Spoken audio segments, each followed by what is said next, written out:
So hello, my name is Mark McClinchy and I am a real estate agent in the Pittsburgh area giving you a drive through the Pittsburgh region. Today I am leaving the south side and we are on the Hot Metal Bridge right now and we're going to take a short drive over to Regent Square.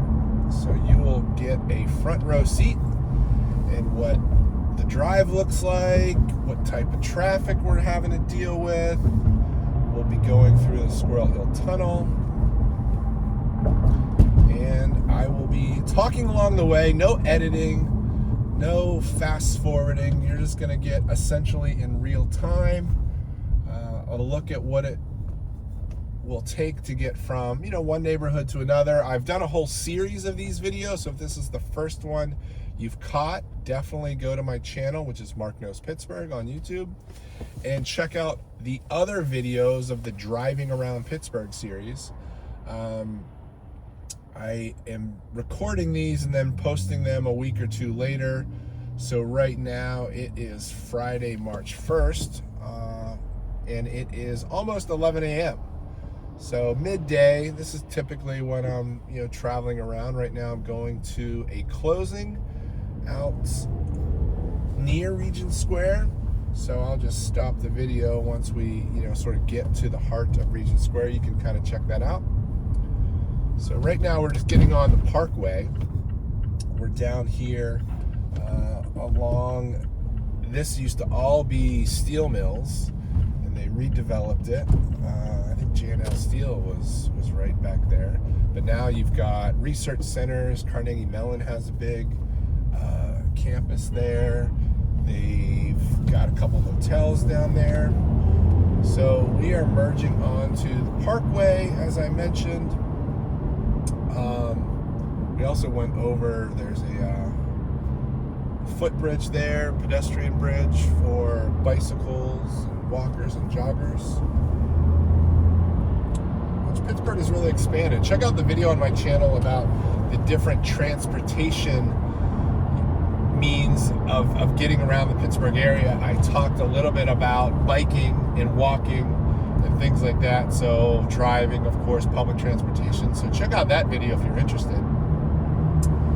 So right now we're going east. So if you look on a map and you look for the south side, we were in the south side flats. I was just off of Carson Street.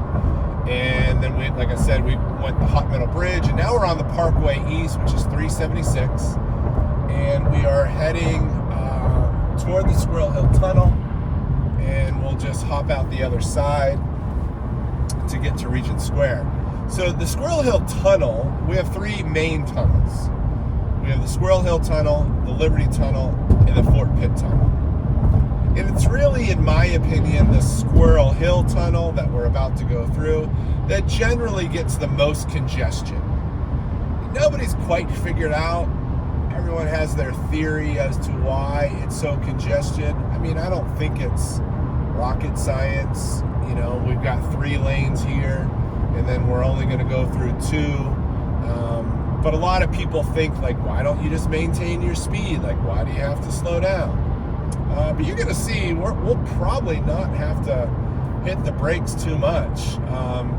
Again, this is not rush hour. If this were 4 o'clock in the afternoon, we would have been backed up quite a way. So in fairness, this isn't a super busy time of day, but some people would have you believe that the Squirrel Hill Tunnel is a nightmare at all times. But as you can see, never hit the brakes, going straight through, totally fine, very safe. Driving around Pittsburgh, I think, is pretty safe. I think you occasionally have bad drivers. That's probably true everywhere.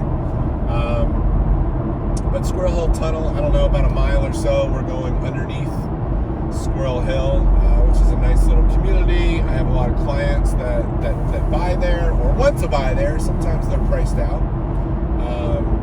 But it's a nice community, a lot of retail there on Murray Avenue and Forbes Avenue, a lot of great shops and restaurants and all that kind of thing. Regent Square is another nice neighborhood, which I'll show you momentarily.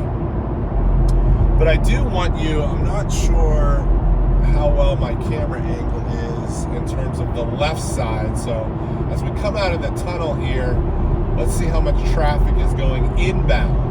right now, and there is none. So if you look over to the left, hopefully you can see that. Maybe they're going a little slower than we are, but it's certainly not bumper to bumper.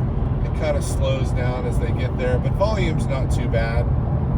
So, here's a day where the Squirrel Hill Tunnel, outbound and inbound, is not too bad. So, right now we're going over 9 Mile Run, which is sort of a watershed area, and they've got some trails down there. It's really part of the Frick Park system, which we'll be heading toward. Frick Park is just on the other side of Regent Square.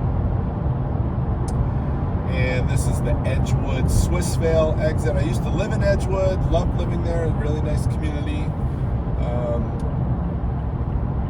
Swissvale is also a really nice community. I've had several clients that have bought homes in there.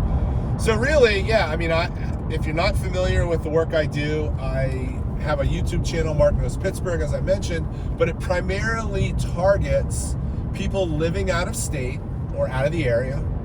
Sometimes I get some clients actually that moved to Swissvale that were from the Philly area. And the videos really help you better understand what it's like to live here. So I cover neighborhoods, I cover schools, and maybe some other topics around, restaurants and things like that, things to do in Pittsburgh, activities, sports, trends, that kind of thing, just to generally fill you in. So this is South Braddock Avenue, but definitely check out my YouTube channel. It's very helpful to people who are considering a move to Pittsburgh, and people just reach out to me, and they often don't know a whole lot. They don't know the neighborhoods. They don't know what side of the city they want to live on. So I'm hoping this type of video might be very valuable as well, because you'll kind of see, here we are. We went on the other side of the Squirrel Hill Tunnel. Wasn't that bad. We're in the heart of Regent Square right now, which is actually multiple communities. It's Edgewood, Swissvale, Pittsburgh, and Wilkinsburg. So they all sort of merge together and form the community of Regent Square. But here's the little retail area. You got D's Six Pack and Dogs. You got a Hemlock House. You got a coffee shop. You got El Burro, which are great tacos. 61B Cafe, Frick Park Tavern. I could go on and on. So it's not a huge retail area, but it's nice. It's walkable. There's plenty of nice streets. Another plug I'll make is, if you haven't checked out my YouTube Shorts, so if you're a YouTube user, go to YouTube Shorts, and I did a video on Regent Square. I also post those same videos on TikTok, so if you ever get on TikTok, or Instagram, find me on Instagram, TikTok, under Mark Knows Pittsburgh. And I do a lot of neighborhood videos where I just take, video footage going through neighborhoods, kind of edit it together. My daughter does that. She does an amazing job. And so you'll get a quick glimpse of what those neighborhoods are like and what the housing is like, and if there's any retail area, I'll feature that. And then in the description of those videos, I go at length about sort of the real estate market in those areas, so I don't bore people during the video with that stuff, but the description has that. And so definitely tune in to my TikTok channel or the YouTube Shorts for neighborhood videos. But that was Regent Square. Frick Park is up here to our left, which I'll pull into. I'm gonna go for a short walk there. Like I said, I used to live kind of right near here, and Frick Park is definitely a major bonus. Huge park. One of the two larger of the city parks. Shenley Park is the other one, and then Riverview Park is the third one that's pretty big. Highland Park, I guess. So you've really got 4 parks that are really big. But here we are in Frick Park, and thanks for joining me, and hope you have a great day.